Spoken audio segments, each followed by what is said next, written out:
রাষ্ট্রপতি হলো আওয়ামী লীগের, প্রধানমন্ত্রী বিএনপির, আর বিরোধী দল হলো জামাতের। সব একসাথে মিলায় একটা প্যাকেজ তৈরি করা হয়েছে। যেই প্যাকেজ মধ্যে গণ অভ্যুত্থানের শহীদরা যে কারণে শহীদ হয়েছিলেন, আবরার ফাহাদ যে কারণে শহীদ হয়েছিলেন, এই প্যাকেজের মধ্যে কোনো লেশ মাত্র নাই।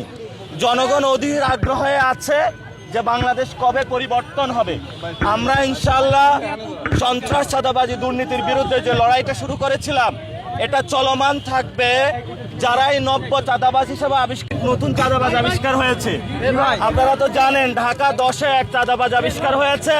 সে সমঝোতার নামে চাঁদাকে হালাল করতে চায়। এবং আমরা দেখতে পাচ্ছি যে এই পচাগলা চুপ্পু, তার বিরুদ্ধে আমরা আন্দোলন করেছিলাম। সে এখন মরা লাশ থেকে বিএনপির ভরসায় জিন্দা লাশ হয়েছে।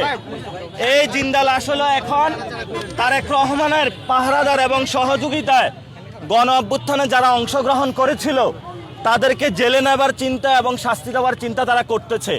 আমরা তাদের উদ্দেশ্যে বলতে চাই, বাংলাদেশে যে ইনকেলাবের যারা আমরা রয়েছি, গণ অভ্যুত্থানে যারা আমরা অংশগ্রহণ করেছিলাম, এইসব সন্ত্রাস, চাঁদাবাজি, দুর্নীতি যতই হলো চুপ্পুর পাহারাদার হোক না কেন, আমরা ইনশাল্লাহ যদি তারা বেশি করে বঙ্গভবনের সামনে একবার যাব আর চুপ্পুকে নিয়ে ইনশাল্লাহ চলে আসবো।